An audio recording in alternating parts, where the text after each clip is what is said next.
And I said, are you telling me that there are no qualified applicants of color who apply for these roles? Because I've applied for the role at this point. I've applied 4 times and I exceed every qualification. So if I'm one of your best, why not put one of your best in a position to be able to support other educators to do really well in their role?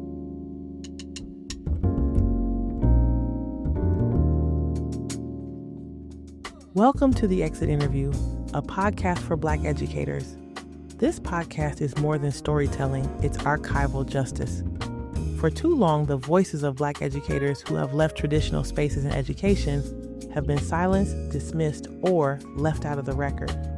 Here, we reclaim that narrative. Every interview is a living archive capturing the wisdom, resilience, and truth of Black educators who have shaped classrooms, communities, and generations. Together, we name the challenges: racial battle fatigue, systemic inequities, the weight of caring too much, but we also honor the brilliance and joy that Black educators bring. The creativity, the innovation, the care, and the deep legacy of resilience. Each episode is both a testimony and an offering, an act of preservation for those who came before, and a guide for those still walking this path today.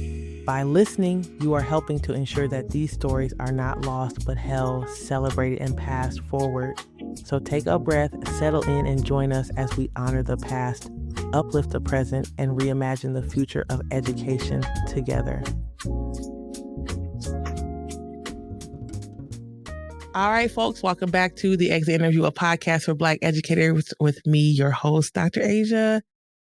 It is a beautiful October day today, and my next guest, Kamye, we've been talking about the fact that she's wearing sleeveless shirt, and I'm wearing a full-on sweatshirt here in Denver while she's in South Florida.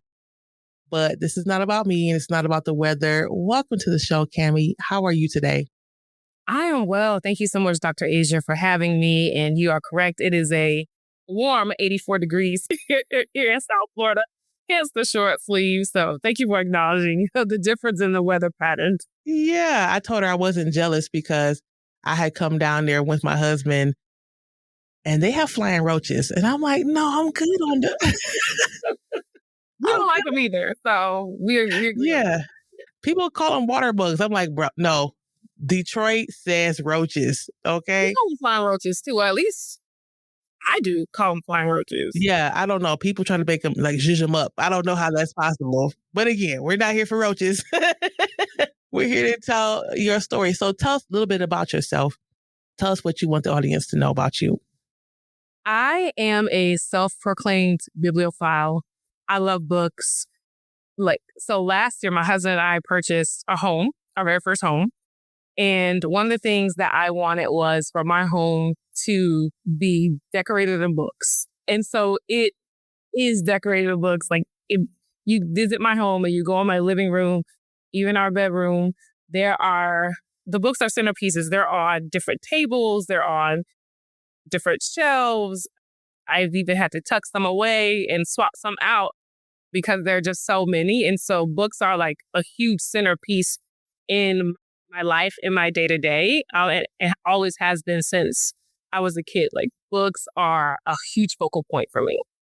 Yeah, I love that. So if you could estimate, how many books do you think you own? Well, before we moved, my husband was like, you gotta get rid of some of them. But no! I've replaced, I probably replaced all the 12 that I got rid of. Not 12. Probably. To me, this isn't a lot. I don't think this is a lot because there are a lot more that I want to buy. Probably maybe 100, but that's not a lot. Oh, that's nothing. That's not a lot. No. Especially like this room that I'm in my office. Like, I have grand plans for this room and all the books and the books that I want to get. So. Yeah, no, I heard somewhere a long time ago that an official library is 3,000 books. See, you should have told me that. Now I have a goal. Yeah, I'm working on that same goal. I'm the person who wants the little ladder that goes from one end to the other where you can just like drag it across the track. I'm with you on the library. Folks who've been in my office or who know me know I have upwards of 1,000 in this little office right now. So I'm working on it. I'm with you. I'm in solidarity. You know what I mean? I am in solidarity. So now, okay, so you giving me a goal. I appreciate that. Yeah, of course. Yeah. And I'm a children's book collector too. So if you know anything about that, that's for the art, for the illustrations. Yeah. Yeah, I Yeah. love that. Yeah. I love that you are 100% a book nerd. So, well, anything else you want to share before we jump in? You mentioned I'm in South Florida, born and raised in Fort Lauderdale, lived outside of Fort Lauderdale once in my life, and we'll probably talk more about that, but definitely a South Florida girl through and through. Right on. All right. Well, let's go ahead and get started. Start off. How did you know that education was for you? Tell us your story, your journey. I did not know education was for me. So I'm the oldest of three. I have two younger sisters, and we were raised by our maternal grandmother. And when I was getting ready to go off to college, my grandmother just sat me down and said, I think you should be a teacher. I don't know where it came from. She was like, you should be a teacher. You'd be good at it. You'd always have a job. You should major in education. And up until that point, I always thought I was going to go into journalism. Like I did the morning announcements in elementary school. Oh, and yes. middle school. I used to try to mimic the announcer voices on TV, the journalist voices on TV. So I'm like, I'm going to be a journalist. I don't know where my grandma got that from about me being a teacher. And so I started college and I declare myself an education major. So I take my first and only education course, Intro to Education, my freshman year. And one of the things that we had to do to get the credit for the course was volunteer at some organization that had children. So I served as a volunteer at an elementary school's after school program, helping kids with their homework, helping them with different activities in the aftercare program. So I did that my first semester in college. And at the end of the program, the director, she had to do an evaluation of my performance in the program and working with the students. And I will never forget, she put on the evaluation. Kamye is a really good worker. However, she's very awkward with the kids. Oh, man. Straight to the point. She didn't lie. I didn't know how to talk to them. And it was primarily, I think like third through fifth graders that I worked with. And I found that they were very chatty and they wanted to talk. And I just could never figure out like what to say.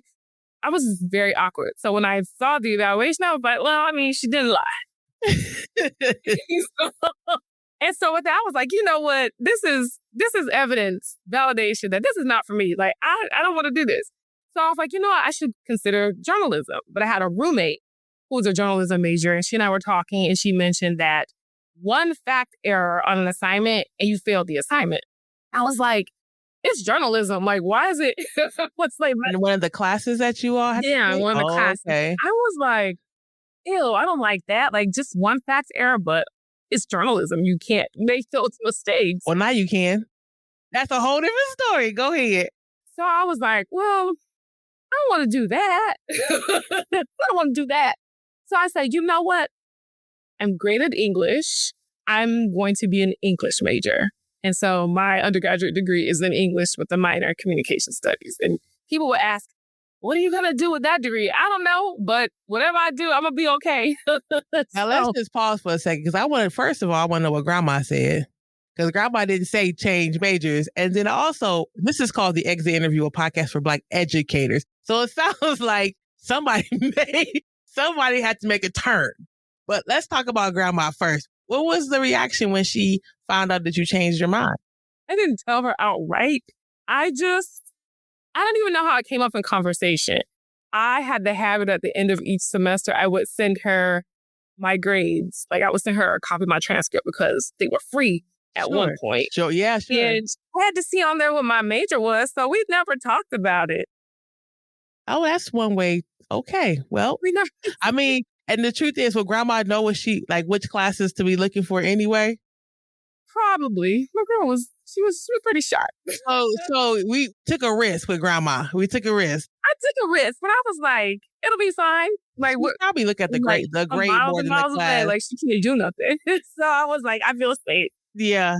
I just changed it and didn't say it outright to her at all. Okay. So you finished up school. How did we get into education, though? All right. So my senior year was 2008, 2009. We know it was an economic downturn. Every time I turned on the news, the job outlook for the class of 2009 is bleak. That is what I remember verbatim hearing quite often. And so I'm like, I got to have a plan A, plan B, plan C. Because unfortunately, the summer right after my junior year of college, my grandmother wound up passing away. Colon cancer, very suddenly.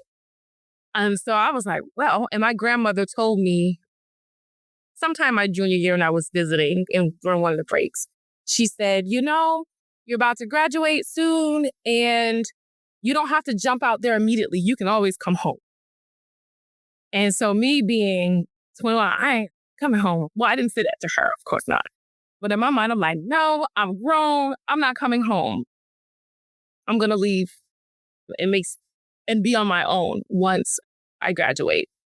But she wound up passing away a little less than a year before I graduated. So it's my senior year. I'm back in school and I'm like, I definitely have to have a plan because my grandmother's not here for me to rely on. And there's no home really for me to go to. And so I got an internship at a local company. I think it was like an energy gas company. I got an internship working in the training department. Absolutely love that internship. And I was all over the place in college, as you can clearly hear.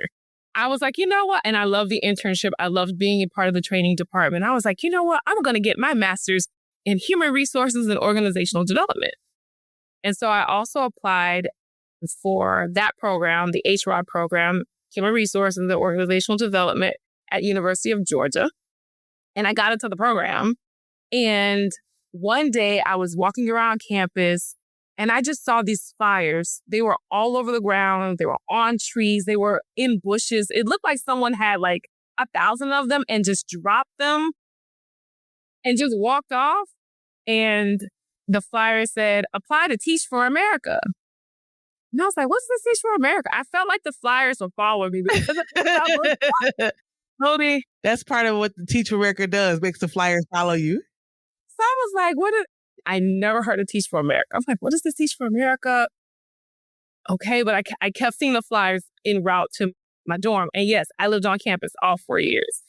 And so I made a mental note of the website. I was like, okay, my curiosity is piqued. So once I got to my dorm and I got settled in, I read that website, every page of that website. And I was like, this is intriguing. And then for a second, I thought about my grandma. My grandma was like, you'd be a good teacher. And I also thought about all the teachers that I had in my past that played a huge impact in my life to this very day. And I was like, you know what? I'm gonna apply. But I sat on applying for a while. I think at the time there were a number of dates you could apply. I think I applied like the second to last deadline because I was like, I'm not really sure if this is what I want to do.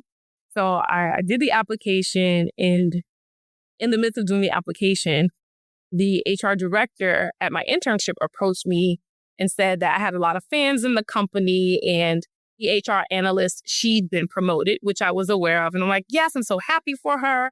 And so he's like, her job is available. And if you like the job is yours. And I was like, oh, okay. Okay. And I thought about it, and my boyfriend, now husband, you should take that job. And I'm like, I went to University of Florida. I didn't want to live in Gainesville. After undergrad, I was like, I've had enough of being in Gainesville. But I did think about it for some time. And so I'm going through simultaneously the application process with Teach for America, did the application, and then I make it to the next round where I had a phone interview. And then I made it to the final round, which was an in-person group interview. And so this is close to graduation. You're talking to friends about, what are you going to do after undergrad? And so I told folks, hey, I got into the University of Georgia to get my master's. My internship offered me a role. Oh, and I have an interview with Teach for America coming up, a final interview. And when I said that, people were like, oh my goodness. Oh, that is so great. TFA is so competitive. And I'm like, is it? Because I had never heard of it. And then one friend in particular started telling me about all the other mutual friends that we had who applied. And I did not know they applied and they were not accepted. And so I started to was like, if they didn't accept that person, and then another friend was like, yeah, this person, they designed their entire academic career around applying and getting into Teach for America. And then I'm like, well, I just heard about these people like 2 months ago on a random flyer on the ground in the bush. I was like, well, I might as well take one of these other two options. But I was like, there's no chance I'm going to get in because I don't think I wanted it that bad as those other folks. And so the day of the final interview comes, my car didn't work anymore. And so a really good friend of mine, she told me that she would take me to the interview. And I was so nervous. And she was like, you're going to be fine. You're going to get this job. You're going to get this job. And she kept saying it. And I'm like, well, what makes you so confident? And she tells me that every time she takes someone to an interview, they always get the job. So, her confidence in her isn't so not necessarily me. Your friend's name? Ashley, I don't know if she changed her she got married. I don't know if she changed her last name, but Ashley Ray. Ashley so Ray. Ashley, Shout out. Thank you, Ashley Ray, for giving folks rise to their success. We appreciate you. Ashley was like, oh yeah, every time I drop someone to an interview, they always get the job. And she was so serious. And I was like, all right, thank you. And the interview, it took a lot out of me. It was all day. It was like a 7 to 8 hour day. I think there were 11 of us. We did group activities. We did one-on-one conversations with the interviewers. And I remember at the end of that day, I was spent. We had to do a mock lesson plan. I remember I did my lesson plan on teaching adjectives to, was it second or third graders using song titles? So I used like Single Ladies, and because I think Single Ladies had just dropped, Single Ladies and Bob Marley's Three Little Birds. And so I had fun preparing for that. And after Ashley picked me up and she was like, you gonna get this job? Ashley said, we gonna get this job because I might keep driving you back and forth. You got to get some money, get your car fixed. And I remember talking to my oldest aunt, my late Aunt Phyllis, about a week later. And she knew I had interviewed and she was just so confident. I was talking to her. I'm like, I don't think I'm going to get it. And she just completely ignored what I said. And she's like, because when you do the initial application, you rank the regions where you want to go. And I remember I wanted to go to the DC region. I don't even think I'd ever been to DC at that point, but for whatever reason, I wanted to go to Washington, DC. And I ranked Miami last because I was like, that's just too close though. And I applied so late. I'm like, they're not going to sell me in. I'm not going to get my top pick in region because I applied so late. And I'm talking to my aunt. I'm telling her all of this. And her response to me was, well, when you get up to DC, make sure you buy your winter wear there because the winter wear here in Florida is not going to do what it needs to do to keep you warm. Okay, Auntie. Okay, Auntie. Like, no, nobody's listening to me. Like, no, the guy, I just was like, this is not happening. And maybe a week or two after that, I got that email. It was in the evening, about 5 p.m. on the dot. Congratulations. Welcome to the 2009 core of Teach for America. And they told me my region. I got my region. But in parentheses, it said Prince George's County, Maryland. I was like, wait a minute. But I didn't know the DMV region. Sure. But I was like, oh, I got my pick in region? Okay. And so I remember I called my aunt immediately, told her the news. She said, girl, I told you. So when you get up there, get your boots. Get your winter coat. Get your coat from up there. Do not buy it down here because the winter wear here is not going to sustain you for that winter. And so that's how I got my start in education, through Teach for America and not knowing what it was. It's so interesting. We've had on this show so many people from TFA share their story, but I don't know how many people have told the whole, like the detail. And this is a journalism major. I can tell. I appreciate it too, because I think that people in the audience who have heard of Teach for America, but don't know the ins and outs, or went in as a core member in a different year or whatever, may not have the same experience. So it's always good to hear the back end of people's stories about what it took to get in, how they found out about Teach for America. I feel like a lot of people got a recruitment flyer, kind of similar to what you said, but I've never heard of anyone talk about that interview day and the amount of rigor. And I know that for some folks, it could be, there's like a lot of tension with Teach for America for lots of different reasons. But I think at the end of the day, the people that I've interviewed on this show felt like they wanted to be in Teach for America to teach and not like, well, you know, this is the last thing and I'm just ended up here and like whatever, but that people have had interest. I see a face. Or it's a stepping stone to what I really do. I was going to say that, a stepping stone. What I've heard just recently, people talk about after 3 years and I'll be able to go on and do X, Y, and Z and never think about the longevity of teaching. So I appreciate you sharing the details of that and making sure that people know that if they give someone a ride to a interview, they'll get a job. Thank you, Ashley. So tell us about Prince George's County. Tell us about teaching. We want to know. Ooh, okay. Let's start. Do I start with Institute? I think I blocked out a lot of Institute because that was the hardest 6 weeks of my life. The lesson planning, I had never done lesson plans before. And so the level of detail in the lesson plans that were expected of us, I was like, I hope I don't have to do this when I'm actually in the classroom because it didn't feel sustainable to me. And I was like, this is a lot. Dr. Asian, there were so many times during this. So Institute, for those who don't know, I don't know if it's still called Institute. I did the core in 2009. Institute is, at least when I did it, 6 weeks of, I call it teacher boot camp. You're learning how to be a teacher.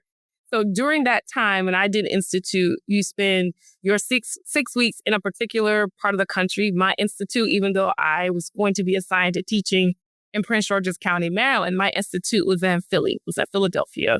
So I stayed on the campus of Temple University for 6 weeks. It was a group of 4 of us, and we taught in a pre-K classroom teaching summer school. And so you're learning how to lesson plan, you're learning about child development, you're learning about diversity, equity, and inclusion. That was a ride. And just making all these connections with other core members. And I remember like week 2, people would leave for the weekend and not come back. But they would like people would leave for the weekend. You're like, come Monday, like, where's so-and-so? Oh, they're not coming back. And there were a couple of times I was almost one of those people because, oh my goodness, a lot. I felt exhausted. I felt like I couldn't do it because I felt it was so rigorous. And I'm like, if this is what teaching is like, I'm not cut out for this. However, I would talk to my aunt Phyllis throughout the summer and tell her I want to quit. And she would be like, stay up there. You'll figure it out. You'll be fine. And I was just like, I'm not okay. I'm tired and I don't know what I'm doing. And she was like, all right, well, you'll be fine. You'll figure it out. And I stuck it out and I did. And so at the end of those 6 weeks, you are assigned to a school. However, at the end of my 6 weeks, I still had not been placed in a classroom. Like 60% of us had not been assigned to a school. I'm like, of course, I'm part of that 60%. So I was finally placed in a school like the week before school started. I was assigned to teach 3rd grade at I think it was Tacoma Park, Maryland, as assigned to teach 3rd grade. So it's a public elementary school, pre-K through 6th grade. And no one in the school had more than like 16 students. I had 12 students. Hold on. Now. I thought, well, my first year of teaching, I had 19 students. I had 15 boys and 4 girls. And I thought that was the best class ever. I was like, oh, 19. Everybody's like, oh my gosh, 19, that's a dream. And it was. To be fair, I love that class. To hear you had 12. Well, wait, there's more. Of course. There's a reason you had 12. They run out of classrooms. Oh, no. So I had to share a classroom with a 4th grade teacher. So I had 12 students and she had 14 fourth graders. And so what the administration told us was that because they were not in classrooms, the two of us had to share a classroom. And she was an experienced teacher. I think by this time, she's been teaching, if not a decade, almost a decade, just shy of a decade. And so, sometimes teachers, we can be a little territorial. So I could tell like she's very professional, but I could tell she was just like not very pleased with this arrangement. So what they did was I was assigned students who were, according to them, on or above grade level. And she has fourth grade students who were working below grade level. And so they thought with some of the content, we could co-teach. When we finally got the curriculum, it was like the only thing we could really teach together was like English language arts. The science curriculum is different. The math curriculum was different. So her being such a veteran, such an expert, she was able, because I'm like, I don't know what's going on. She was able to help us both figure out the logistics of the classroom so that we'll be able to teach certain content areas separately, but be able to come together to teach other content areas together. I'm just imagining all the things happening. And also something that's sticking out in my mind is that fourth graders, whoever made the decision that the fourth graders should be getting third grade content, that's interesting because that begs the question of then when do students in all subjects get a chance to see the content of their grade level, right? Like the idea makes sense, but in theory, but when you think about it, if they're behind in math and at fourth grade, you never show them fourth grade math, then how will they get to, like, how do they know what they need to be leaning towards or moving forward on? Like, it always seems like they'll be behind because they've never even been exposed to the grade level in which they're supposed to be in. Now, that's a whole different, yeah. Yeah. But my co-teacher, she would ask those questions and I could tell administration was like, y'all work it out. It'll be fine. But that's not what the story ends. And so we're rocking and rolling for the first 3 months of the school year. And on a teacher planning day, I get a phone call on my cell phone. And it was a district employee. I think it was someone from HR from the district, Prince George's County Public Schools. And long story short, I was being reassigned to a new school because they found out that the student-teacher ratio at my current school, it was too small. And they're like, there are too many teachers in the building. And so we're going to reassign you to another school. And it was like, as soon as I hung up my phone, like the principal and assistant principal, they come running to our room. They were like, did someone call you? We're like, yeah. They're like, don't answer. I'm like, well, they already called. They're like, why did you answer? I'm like, I'm not from here. I don't know the area code. And so I was really shocked to be transferring during the school year. So it was like October. It was this time of the year. It's October. And I called them back because I want to know, well, when am I expected to transition to the new school? They were like, Monday. And I'm like, today's a teacher planning. So the kids are going to come to school and not see you.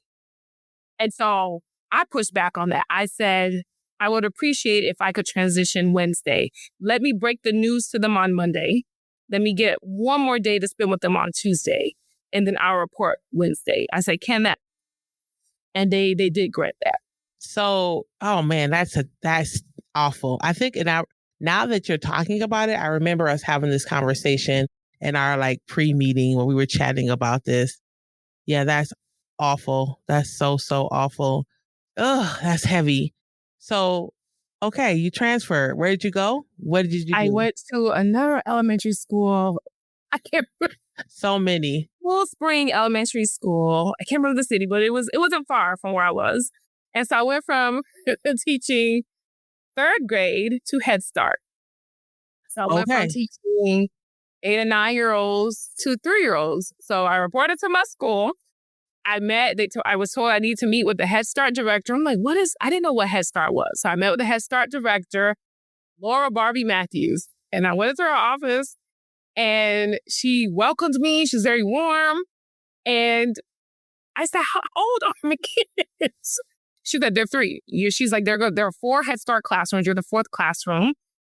The other 3 teachers, they have 4-year-olds, and your students are 3-year-olds. And I was like, are they potty trained? Because are they potty trained? And she said, yes. Well, they're supposed to be. And I just started bawling. I just started creeping in her office. Wait, what's this word? Creeping? Huh? Creeping? I was weeping. Oh, yes.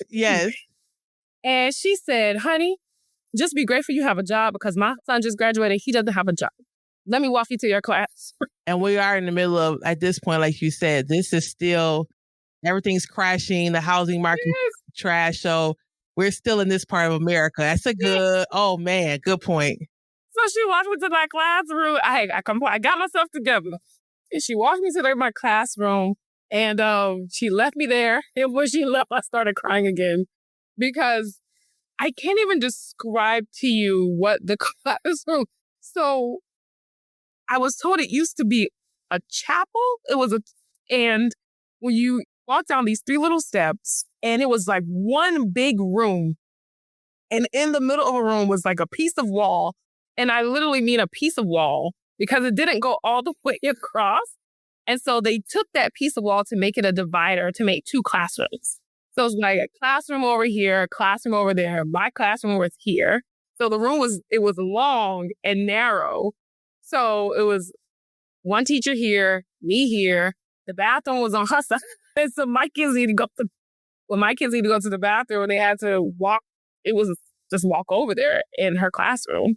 And then I had brand new furniture, which I was grateful for. But it was all stacked up in the middle of the room, wrapped up and bubble wrapped and boxed up. And I'm just, I must have looked a sight. I'm just standing there crying because I'm like, I don't know how to work with this age group. Even though during my summer institute, I worked with 4-year-olds, but I worked with 3 other people. And I didn't know how to decorate. I didn't know how to put my room together. And so thankfully, the paraprofessional from the next room, she saw me. She was like, girl, don't worry about it. I got you. And she put my room together. Oh, you know what?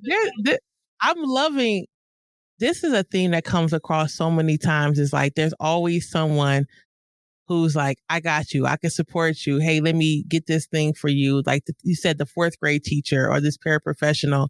And for so many of us, myself included, if there weren't people who were like, this is what you do this, and this is how you put the bulletin board, I don't know where I would be. And that's the thing that I really love about education in general, is this desire to help people when needed. Now, that's in general, right? That's not always the case, but there's typically, especially for our newer teachers, people who've been in field for a while, they can see I don't know what I'm doing, and they want to make sure that you are successful, because in the end of the day, the kids need you to be successful.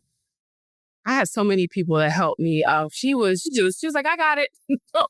Don't worry about it. I got it. And she put my room together. And the very next day I had to meet families. And I worked at a school where the home language of probably more than 90% of the students was Spanish. And so I went from having 12 students to, at 15. The home language of 13 students was Spanish. I had 1 student whose home language was French. And I had 1 native speaker of English. And you speak English. I'm a monolingual speaker. We're laughing. But during that time, I would have had instant hair loss. I would not have been able to. And I had a coach from Teach for America, and I also had a coach from the district, Lorez, named Lorez Coy White. She was my coach when I taught 3rd grade. And she would visit me, and she would just check in on me. And she's like, how you doing? And I just spent a lot of time crying that first year. I was just crying, just cry. And I was like, I'm doing such a bad job. I thought all they do is cry. All the kids do is cry. And I said, they're always touching me. And when I think about it now, I'm like, she must have been, I don't know how concerned she was, but I did not understand early childhood development. Sure. It is definitely its own field that should be respected. I did not understand. And she was like, the fact that they come up to you and they're talking to you, even if you don't understand them, that means they like you. And she was like, just get down on their eye level. I was like, I said, what do you mean? I'm short. I'm 5'2". It's like, well, to them, you're bigger than them. Like, she was so She's breaking it down. patient. Yeah. Like, she broke it down. She's like, you're bigger than them, even though you're a short adult. She said, but just kneel, if you can, like, kneel down, get on their eye level. And she said, just comfort them. And I said, I can touch them? She was like, yes, like you can pat them on the shoulder. Pat them on the back. It did not dawn on me to do these things. I just saw a bunch of toddlers crying. And she's like, it's normal for them to cry this time of the year because I learned most of them had never been in a school setting. Most of them had come home. Of course. Straight to school. So for a lot of them, this was shock. We all was just shocked. We were just all shocked. As a group. Like, I didn't know what to do. They didn't know what to do. But with her patience and her guidance, I'm like, okay, I can do this. And it turned out to be an incredible year. Probably my favorite year of teaching, those years of teaching. And then what I love, because they were so young, half of them booked with me the second year. Mm-hmm. And so I got them again for a second year. And so we had a lot of fun with them. I learned a lot about myself. And I became very passionate about supporting the language development of multilingual learners. So how long were you in that particular role at that school? So I stayed in that role till the end of my 2-year commitment till 2011. And then I had the option of staying. My principal told me, she was like, listen, you want to stay, you got a job. Like, you're a great teacher. You're more than welcome to stay. And I did not. After my 2 years with Teach for America, I relocated back to South Florida. I came back home for love. I came back home for love. My boyfriend, now husband, he graduated like a semester after I did and moved back to South Florida. And after the 2-year commitment, I made the decision to move back down. And I told myself, I'm not going back into the classroom. I'm done with the classroom. I'm not going back. I'm not doing that. So I applied for every job under the sun so I wouldn't be back in the classroom. And so I worked at a local employment agency after 6 months of living off my savings. I worked for like a local employment agency for eight months. That was temporary. And then at the end of that, I'm like, okay, no one's calling me. So let me go substitute teach. So I started as a substitute teacher at a charter school that was right across the street from where I lived. Like, I walked there. So I remember I did the application. I got a call back a couple of days later. So I met with, I think it was the school's administrative assistant, met with her. She looked at my application. She was like, you have great experience. And she looked at my address. She said, this is really close. And I said, yeah, I live right across the street. I walked here. And she said, you'll be hearing from me. She called me every day. Every day. If I want to work, I have a job every single day. And teachers really liked me. I got offered a full-time sub position because a teacher went on parental leave. I turned it down. I was like, no. I was offered, one of the assistant principals offered me a role as a math teacher. I'm like, you don't want to do that. Because she was like, you work really great with, like, they have me across all the grade levels because it was K-8 charter school. He was like, yeah, like, I need a math teacher. You think you can get certified in math? No. As if that's a small feat too, right? That takes time. I'm like, no. And you don't want to do that. Yeah. And so I was like, no. And I kept pushing teaching on, like, no, I want to go do something else. And my then boyfriend was like, you just need to go ahead and get back in the classroom. Like, that's where you're supposed to be. Like, that's where you're supposed to be. And so I'm like, okay, the subbing's I'm not doing it enough to really pay my bills. And so I said, you know what, let me apply to be a teacher with Broward County Public Schools here in South Florida. Put in the application, boom, I get a call like 2 days. I get a call like 2 days later. I go in for the interview for a Head Start role. They hired me on the spot. Well, of course they did. They hired me on the spot. And I'm like, all right. So I see. And so then I had to talk to the school secretary, and she's like, hey, it can take up to 6 weeks for you to be hired because of background and fingerprints. And then she's looking at her system. She's like, wait a minute. She says, have you been substitute teaching? Have you been subbing? I'm like, oh yeah, I just recently stopped subbing. She's like, oh, well, you have a very current background check and fingerprints. You can start tomorrow. Why is it that everybody, the theme of your interview is you can start tomorrow? I feel like yours is 2 days from now, you're going to be at a new school. And to be clear, that is not common. No. That is not common. And to have to switch schools and teach 3-year-olds over the weekend, start your career with being hired a week before school start, all of these quick turnaround, that is very challenging, especially, and at this point in your story, you're 3, maybe 4 years in, that is not easy to do for anyone. And so for you to just keep saying sure, yes, sure, you're giving me anxiety listening to your story because I would have freaked out. Oh, that's a good point. I don't think I was freaked out. I was just like, well, okay, I guess it's meant to be. Well, at this point, yeah, I'm sure you probably were used to it. It's like, okay, fine, it's meant to be. So I was like, well, okay, I'm not gonna start tomorrow. Can I start? Let me start Monday. She's like, yeah, you can start Monday. You're free to start whenever you want. And so then I tell my husband's name's Anthony. He was like, I've been telling you since you moved back here that you just need to go back into the classroom because that's where your gifts are. And I didn't repeat my gift. I was like, I want to do something else. But it wasn't happening that way. Well, I went back to teaching Head Start, but instead of teaching 3-year-olds, I taught 4 and 5-year-olds. I enjoyed it, but I really started to see inequities. And I think oftentimes in early childhood, we think of it's like this really magical place for little children, and it's just fun, and their curiosity is running rampant. And that is all very true. But there's also this undercurrent of inequities that occur. So I remember I was at the school just 1 month shy of 3 years. And I remember it was 1 year, I had 3 students that I recommended to go through the referral process because after having, with Head Start, I don't know if it's the same now, you have to, for each child during the school, you have to have 2 parent conferences and 2 home visits. And so in working with these children, after, 2 or 3 months, I'm starting to notice, I'm like, I have some concerns. So I would talk to the parents.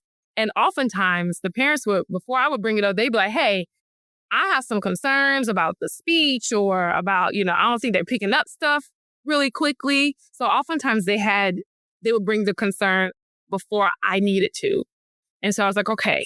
And so I had 3 students 1 year that I put through the referral process. And there was, I think, my second year at this school in South Florida, my paraprofessional had a background in exceptional student education and special education.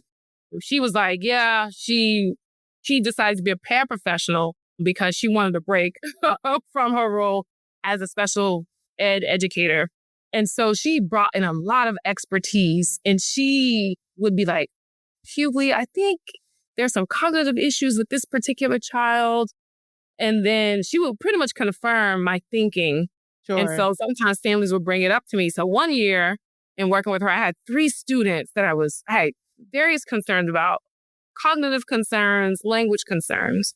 And I remember prior to sitting before the referral team, I compiled all my documentation, my student work samples, my notes with families on the conversations that we had. I gotten clears from the families that, yes, it's okay for me to go through the referral process so they can get this started to see what supports the child would need. I mean, I had all this documentation, all kind of folders. And I get to that meeting and I was told, thank you for being so thorough and providing the documentation. We can definitely see why you have decided to bring these kids, for referral. But because they're so young, we're just going to see how they do and see how they do in kindergarten. And I was like, okay. And I remember talking to my paraprofessional who was a former special education educator. And she was like, She just shook her head and was like, no, like we need the support now. And so following year, there was one kindergarten teacher who I had a really good rapport with. And I think she got in one of my students who I sent through the referral process. And when I tell you the first month of school, she came to my portable, she was like, girl, I have this student that you had last year. What's up? Like, what is going on? She's like, the alphabet knowledge isn't there. I almost felt like she was accusing me. Sure, of course. Of teaching. And I smiled at her. I said, when you have a chance, when you go to the front office and look through the file. I'd put all that documentation in there after being told to throw it away. But something told me, like, nah, put it in there. And the next day she came to me and she said, you mean to tell me you went through the referral process and they did nothing about it? And I said, yep. And she just said, oh, goodness. Yeah. And then interestingly enough, once I left that school, my oldest nephew, who's now 17, I can't believe it. He was the classmate of one of my students that I had when I taught Head Start. They were in the same second grade class. And I was like, oh, he's such a nice kid. Like, be friends with him. And then the following year, when my nephew was in third grade, I asked, like, how's this student? He was like, oh, he's in Miss So-and-so's class. And I'm like, in my mind, like, she teaches second grade. I was like, oh, doesn't she teach second grade? He was like, oh, yeah, he stayed back. I had a feeling this would happen because for some reason, people don't take early childhood seriously. And so that was very frustrating. So that was one of the factors of me making the transition from Head Start to high school. Okay, before we get into that conversation, Lord Jesus. I just be making all kind of moves. Yeah, wow. Ooh.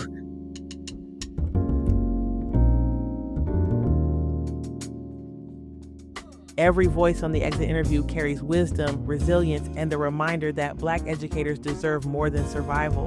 They deserve to thrive. At Lions Educational Consulting, we create the spaces where that wisdom lives on in practice. For individual Black educators, our workshops offer room to breathe, to pause, and to rediscover purpose. For schools and districts, our consulting opens pathways to build equity-centered environments that honor Black educators and ensure they are seen, valued, and supported. These conversations don't stop at the end of the podcast episode. They ripple outward into classrooms, into leadership decisions, and into communities that benefit when Black educators are well. You're already a part of this story just by listening. If you're ready to take the next step, whether as a Black educator seeking wellness or as a leader reimagining your school's future, we'd love to walk with you. Connect with Lions Educational Consulting by connecting with me, Dr. Asia, on LinkedIn, or join me on Instagram. Together, let's transform stories into sustainable change. Now let's get back to the interview.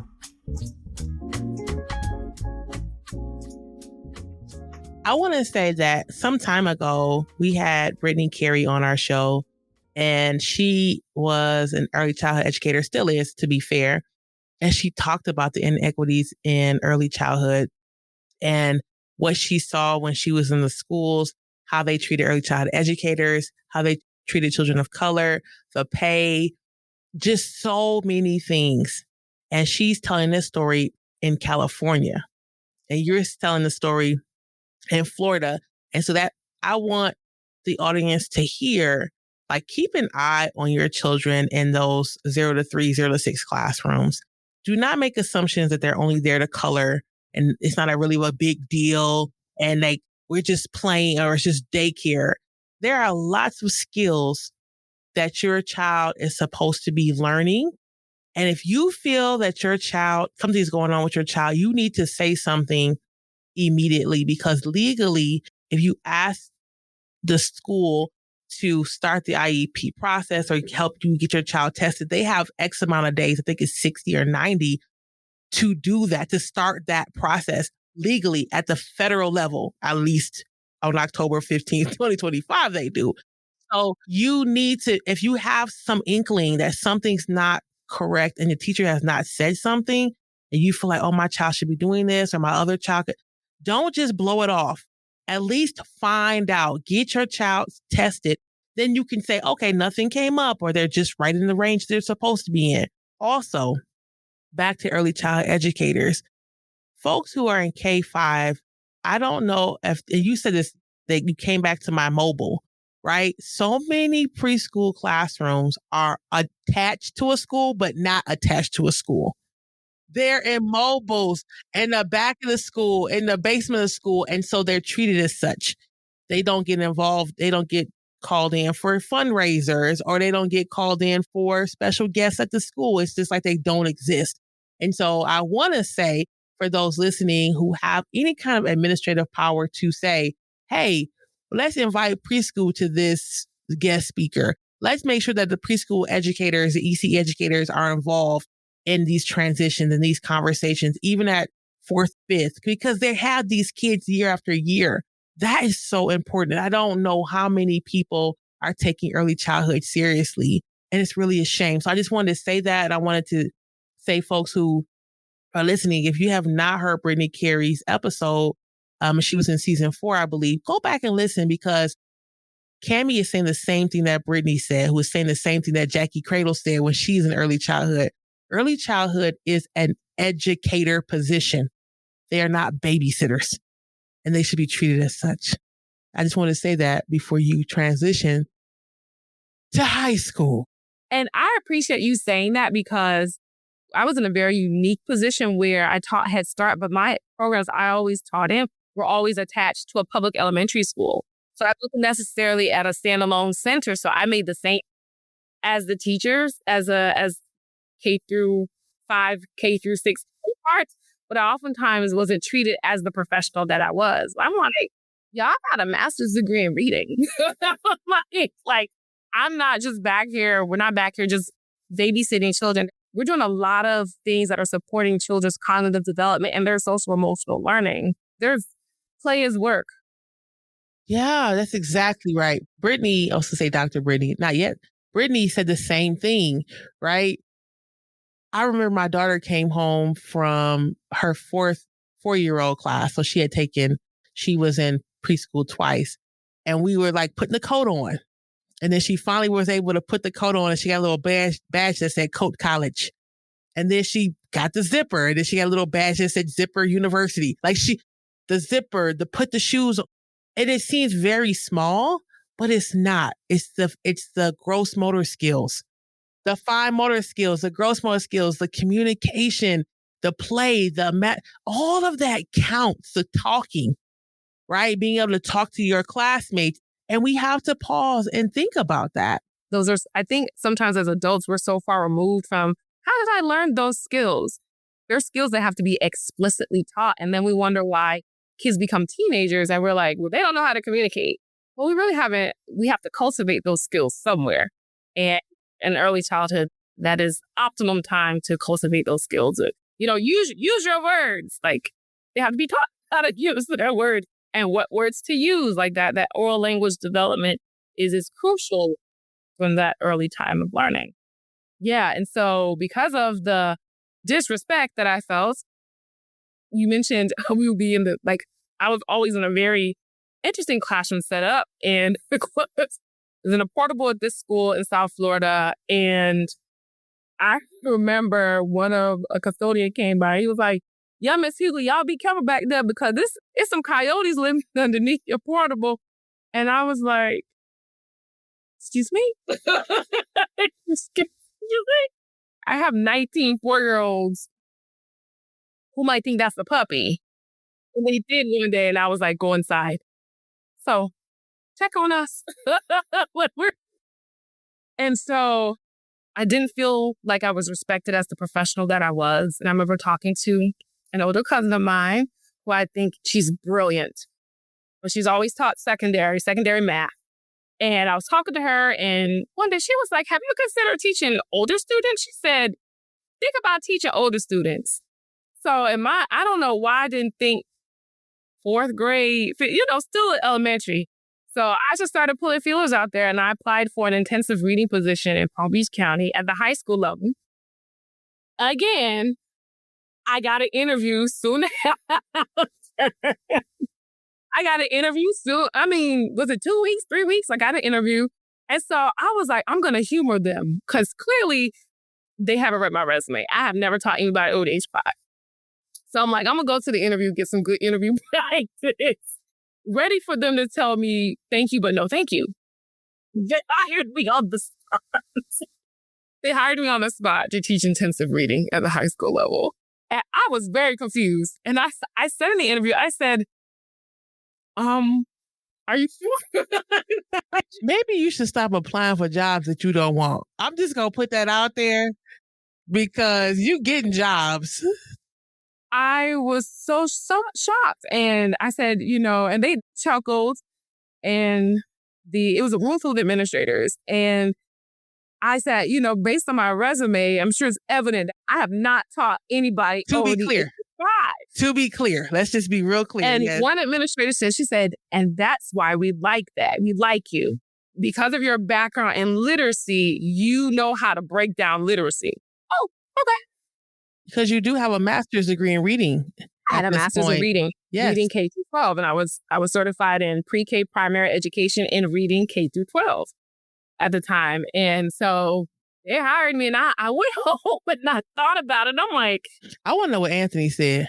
He was just like, that's what you want to do. Very supportive. That's what you want to do.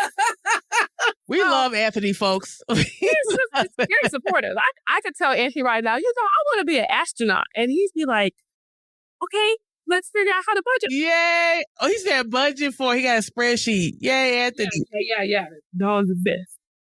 And so I thought about it and I was like, let's do it. Let's go teach high school. Let's teach intensive reading at the high school level. So I made the jump from teaching 4-year-olds to teaching 14 through 19-year-olds. So I taught intensive reading for every grade except 10th grade, 9th, 11th, and 12th grade.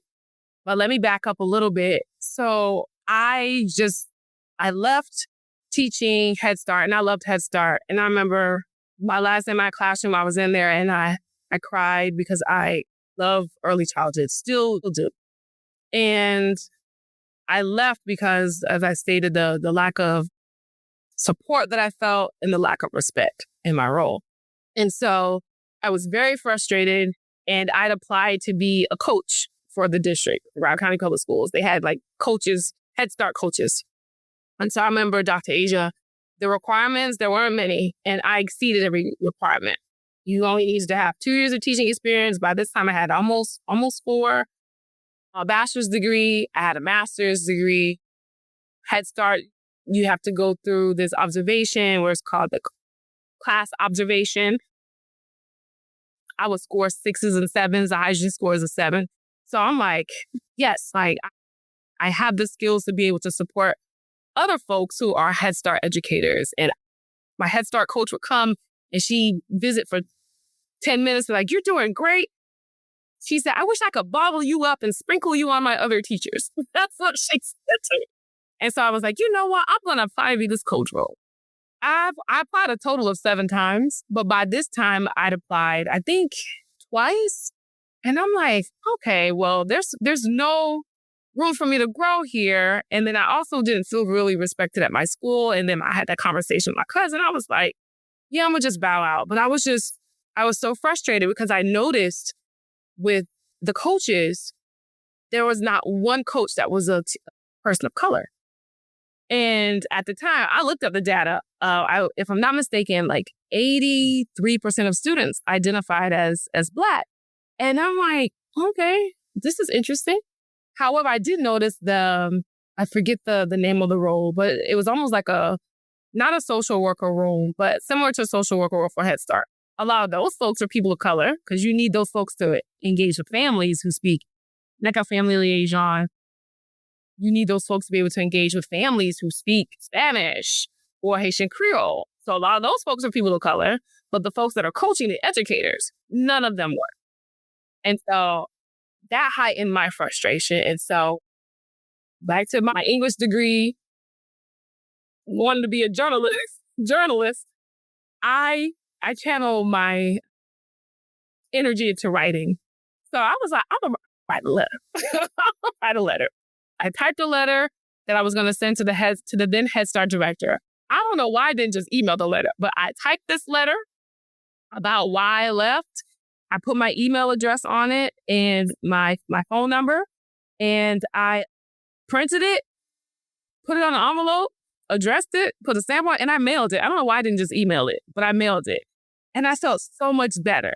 And I had no expectation that I would get a call, email, anything. But lo and behold, I'm driving back from my new job as a high school intensive reading teacher. And I get a phone call and I notice, I'm like, I see the area code. I'm like, that's someone from Broward County Public Schools. I wonder if it's the doctor. And it was. I picked up. She's like, hi, is this Kamye? I'm like, yes. And she told me who she was. And she said, I really appreciate you for taking the time to write and send me this letter. And I'm so glad that you put your phone number because I really want to talk to you and about, what you wrote in your letter. And she said, you are one of our best Head Start teachers. I will always hear great things about you from folks who would visit your room. So it was such a disappointment to hear that you left. And she went from paragraph to paragraph and told her about my frustration with the disrespect and how unsupported I felt. And she was very empathetic to that. And it was just like, that's something that we need to address. But then we got to the paragraph where I started putting the data about, the number of Black children and children of color in the program versus the support staff.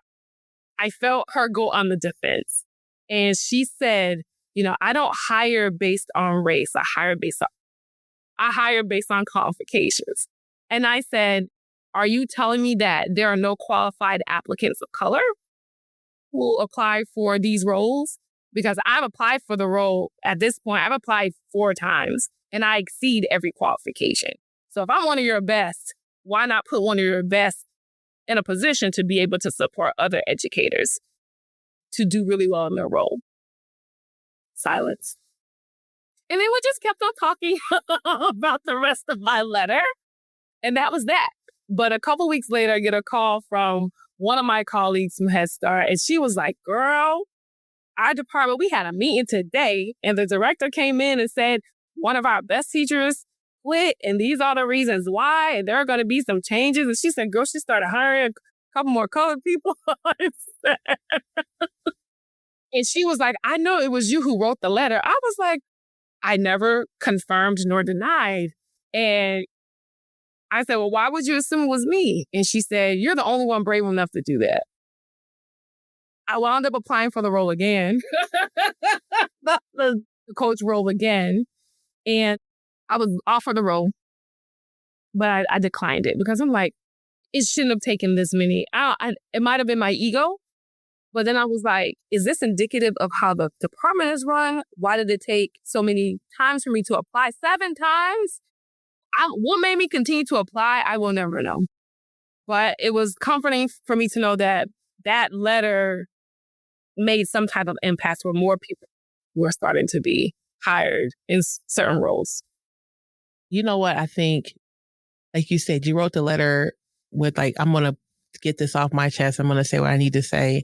And of course, when people talk about race, it's always that most qualified or we don't see race and blah, blah, blah. But I'm so glad you did that because there's always this what if, what if I never said anything? What if I didn't send the letter? I just put the letter somewhere else or threw it away. And you got to hear from your colleague on the back end, the results of your letter, where a lot of people don't get a chance to see any change or hear about any change happening after they've done something like that. And so for some folks listening, it may be like, well, that's not really brave. She just wrote a letter.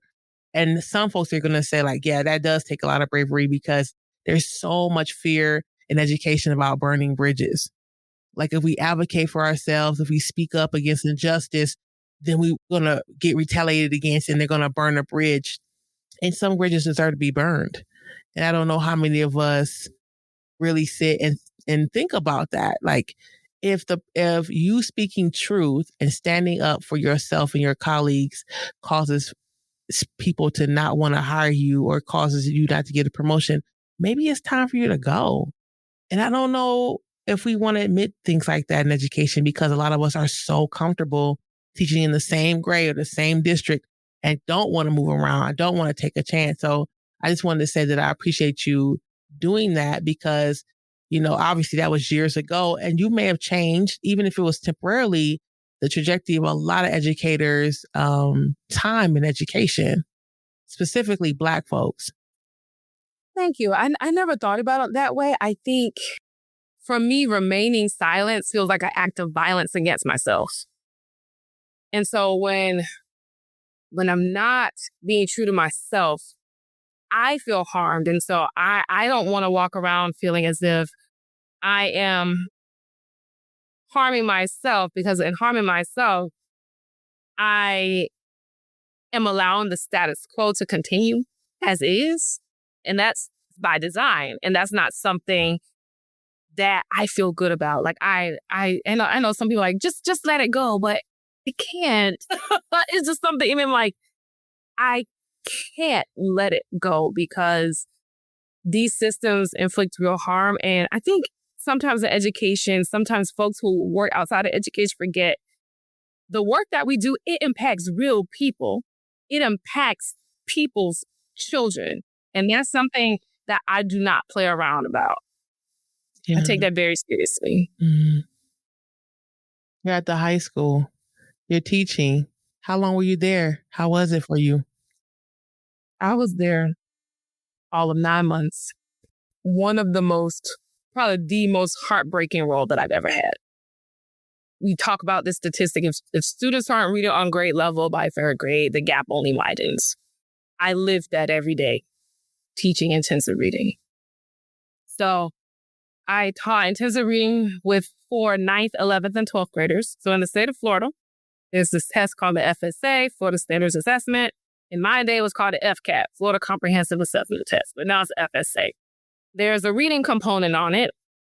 And when you're in 10th grade, you have to pass the reading component. You have to get a level 3. I forget. I think the score is like a 300, but you have to score level 3. The lowest level is 1, highest level is 5. Have to score level 3 to graduate from high school. So no matter if you met all of your other graduation requirements, you do not get that level 3 on the reading component of that test. You will not graduate. So starting in 10th grade, you take it. If you pass it in 10th grade, great, you've met that requirement. You don't have to take it anymore. So I worked with the 9th graders who I think they take the test in 8th grade. And if your score was like below level 3, then in 9th grade, you're in intensive reading to help prepare you to take the test in 10th grade. If you are in my class as a junior or senior, that means you had not passed that test yet after taking it more than likely more than once. And so the goal was for me to get you to pass that test. So essentially, I wasn't teaching reading. I was teaching test prep strategies. However, you can also get what's called a concordance score on either the SAT or the ACT. I think on the ACT, they needed to get like a score of, I can't remember if it was like a 17 on the reading component. And so there was no curriculum. It was get them to pass this test. And it was heartbreaking because we would practice these ACT passages. You have 35 minutes to read 4 passages and answer 40 questions. So that's all strategy, right? And so I would help them register for it. They would take it. They'd come back the following week. How'd it go? Miss, I only answered 10 questions. I'm like, but it was a pressure cooker for so many of them, for my juniors and seniors. And their confidence in reading was so low. And it didn't help that their administrator, who when I first got there, I would hear how they would talk to her in the hallway. And I used to be clutching my invisible pearls because I'm like, oh, they will cuss this lady out. I mean, like, you call her the B word, all kinds of things. And I was like, oh my, like, I remember I asked them one day, like, why do y'all talk to her like that? And they'd be like, we can't stand her. She just got here and she da-da-da. They would go off on her. And one day I saw exactly why. Let me not, how about no cry? It was towards the end of the school year. So it's about March, April. This was the last time they could take the FSA for the year. And so they'd taken it and weeks had gone by. They were waiting for the scores. My juniors and seniors were waiting for those scores because that was it for them. Waiting for the scores. And so I think it was my last period of the day. And this administrator, she comes in. It is probably like the last 15 minutes of the class. And the kids are like, Miss, like, do you have the scores? To have the scores come in? And at this, I did not know that the scores had come in. And this administrator, she says, yeah, the scores came in and they were terrible. And she walked out. And you could hear a pin drop in my class. My class of seniors who were normally hyped, it's Friday, and she did this on a Friday afternoon. It's Friday. They have plans for the weekend.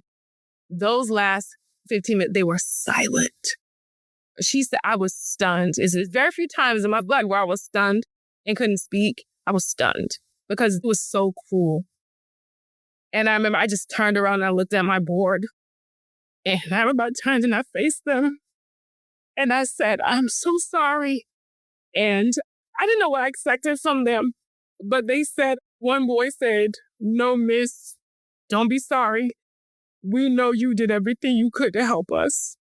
And the bell rang and they shuffled out in silence.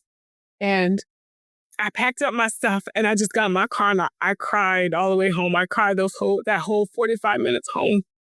And I get home, he's like, what's wrong? And I told him, and I just kept saying, I failed.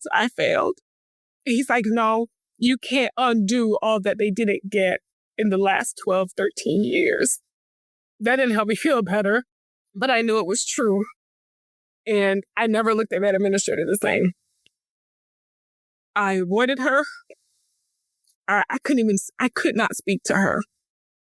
And then I noticed my attendance of my juniors and seniors plummeted.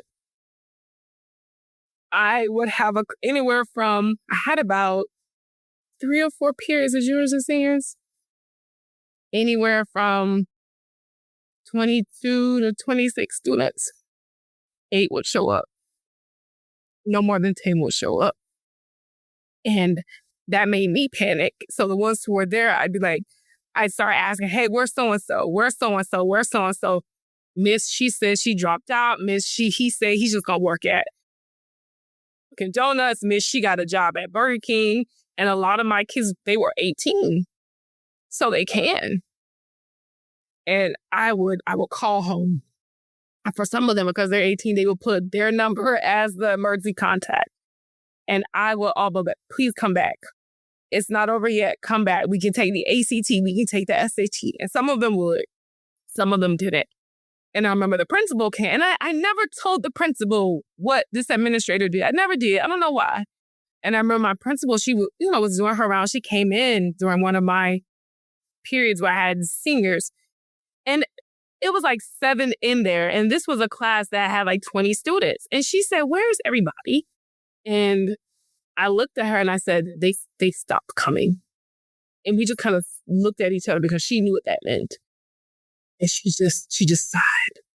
And it was at that moment I said, I can't do this. I couldn't do it anymore. And so I made the decision to move away from traditional classroom teaching into the nonprofit sector. And so my goal was to find another role over the summer, but that did not happen. I wound up finding a role in September when 3 weeks after school had started. But that was heartbreaking. I was so disgusted at that behavior of that administrator, the insistent way that she gave them that news about their test scores that they were waiting for. Thank you for sharing that story. Something that I'm thinking about and sitting with when we tell our stories, it's not that the students disappear, right? Those students are adults right now.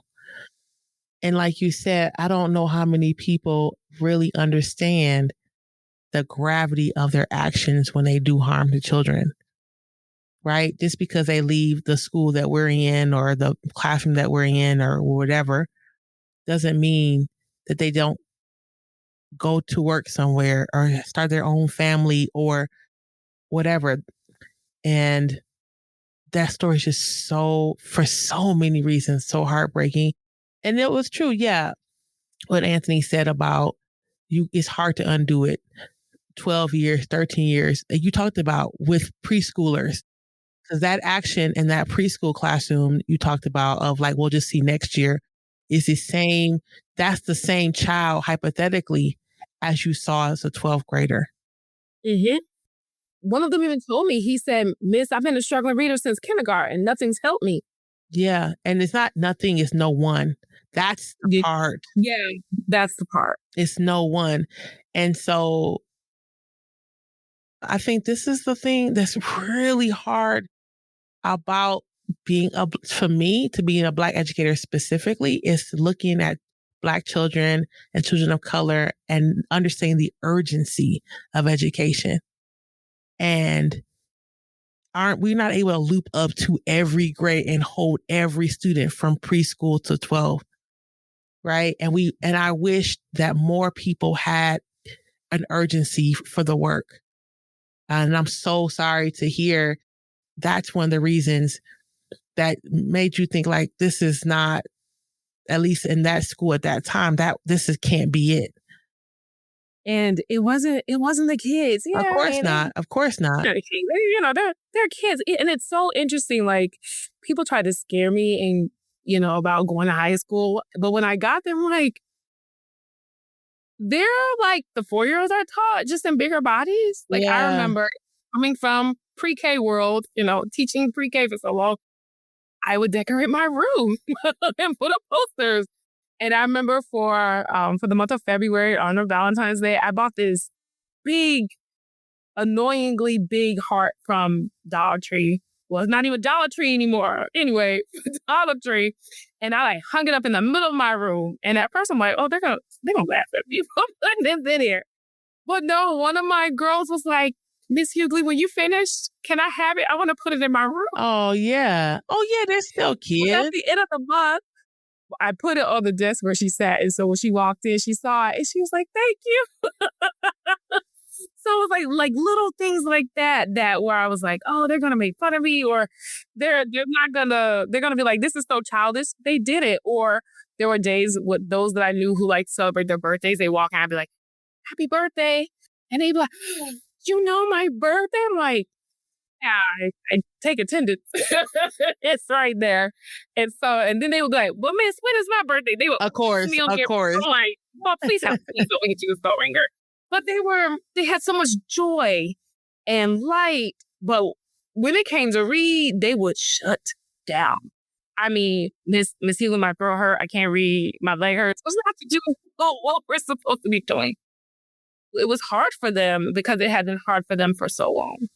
Yeah. So after that encounter with that particular administrator, I said, oh no, like this, I emotionally could not handle that disappointment in their faces. And I'm like, I could not see myself doing that every year. Yeah, I can't imagine.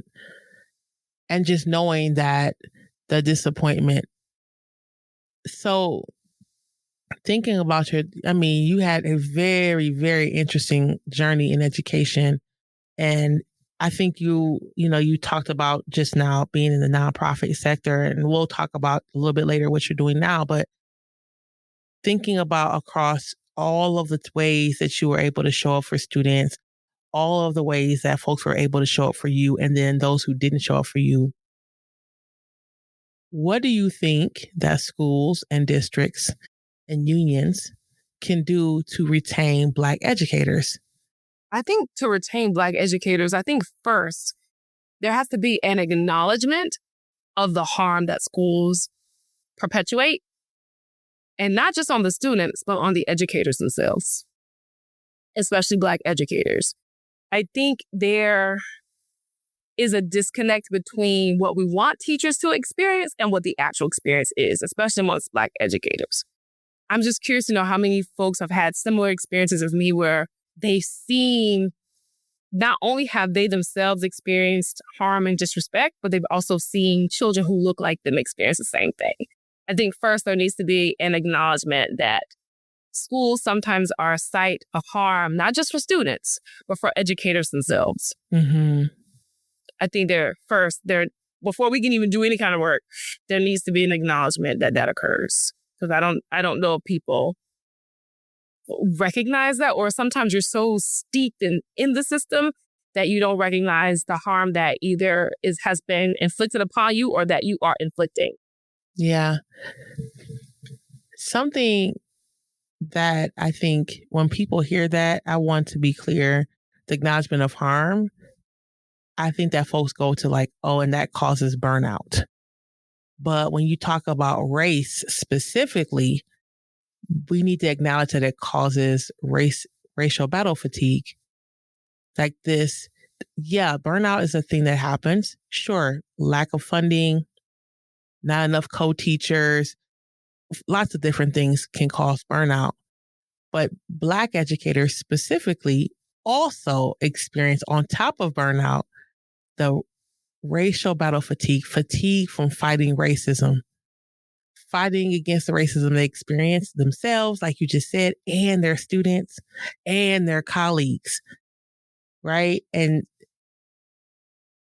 then the question is like, if they acknowledge that harm, then what are they going to do about it? And I'm all for what you're saying, right? And we can't even get to the place of acknowledgement. You know, this conversation of Black women in particular, oh, you know, you're either too quiet or you're too loud, or, you know, why your face looks like that, or, you know, she has, you know, resting B face. And you mentioned racial battle fatigue. My RBF is a result of my RBF. My resting B face is a result of racial battle fatigue. And that's how it's showing up in my body language. So no, I don't have an attitude. I'm tense. I'm anxious. I'm disappointed. I'm fearful, not just for myself, but for how this system can impact children who look like me. And it's a lot to shoulder that I think that doesn't receive enough acknowledgement or awareness. And sometimes we're not even aware of it until we step away from that situation or that particular system. I feel like that's most times. So many people will come on the show and share their exit story. They're 2, 3, 4, 5, 10 years away from the education space and have had a chance to heal from the harm they experienced and process and reflect and get therapy if needed.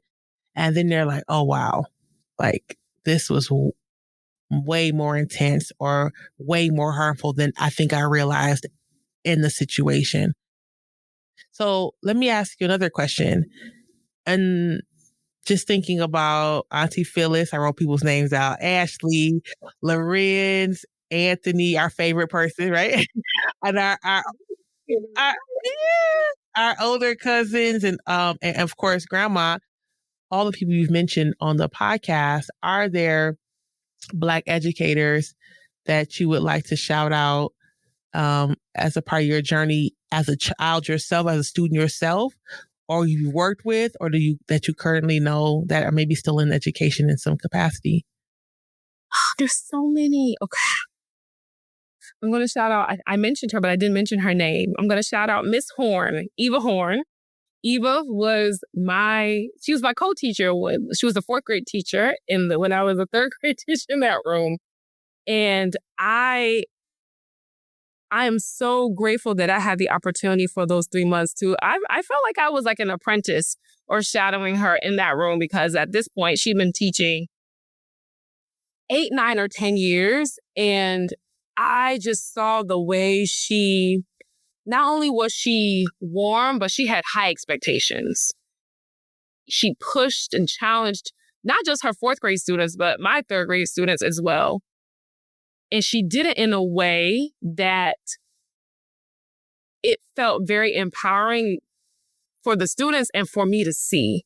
And she wasn't just that way with our students. I saw her be that way with other students. I remember there was a day when a student from another classroom came in and had a note for her from a teacher. And he came in, he was loud. He was like, Miss Horn. And she didn't embarrass him. She just gently kind of motioned like this. And she told her class, our class to, continue with their work. And she went up to him and she said, when you walk into a class, she modeled for him how to walk to a classroom.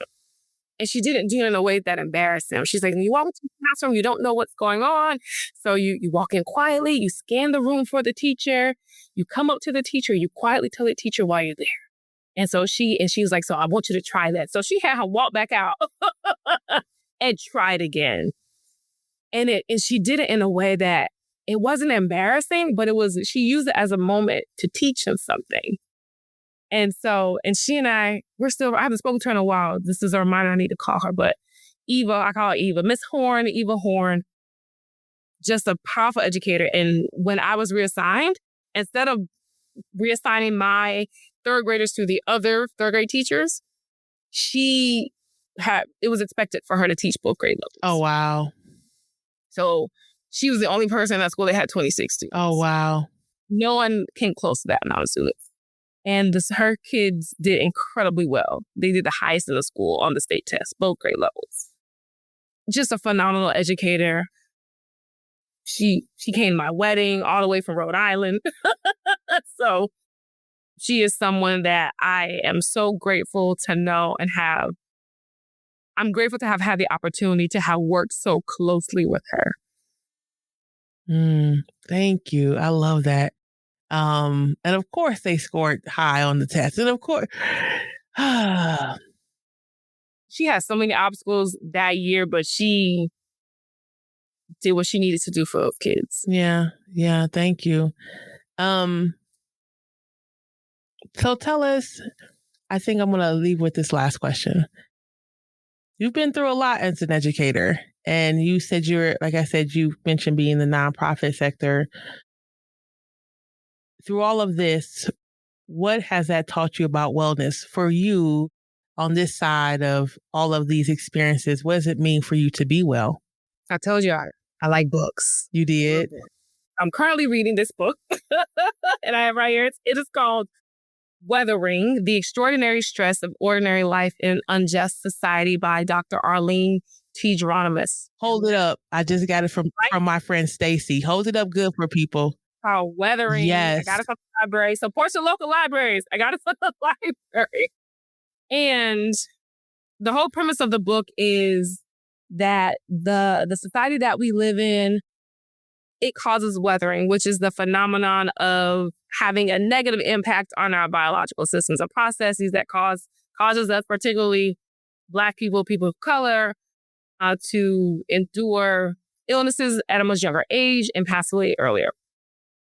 And I read this line last night that Dr. Geronimus said, and the lines mentioned high effort coping to survive day to day. Mm-hmm. And so for me, wellness means not having to engage in high effort coping to survive day to day. Wellness to me means curating a life that I don't need an escape from. Say it again. I shouldn't have to engage in capitalist practices to feel a sense of relief from my life.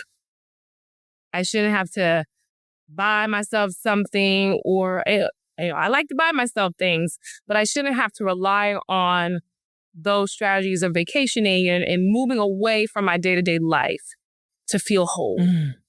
My wellness is my priority. So eating, going to the restroom when I want to, being able to prioritize rest is my top priority when it comes to wellness, and not having to do that from a capitalist standpoint of buying this and shopping here or engaging in certain practices where I'm spending and spending and spending. So I feel a sense of relief from day-to-day pressures. All right, folks, we're going to leave on that note. Kamye Hugley, thank you so much for coming and speaking to us and sharing your exit interview. Folks, take care of yourselves, take care of each other, be kind, get some rest, and we'll talk to you later. All right, peace.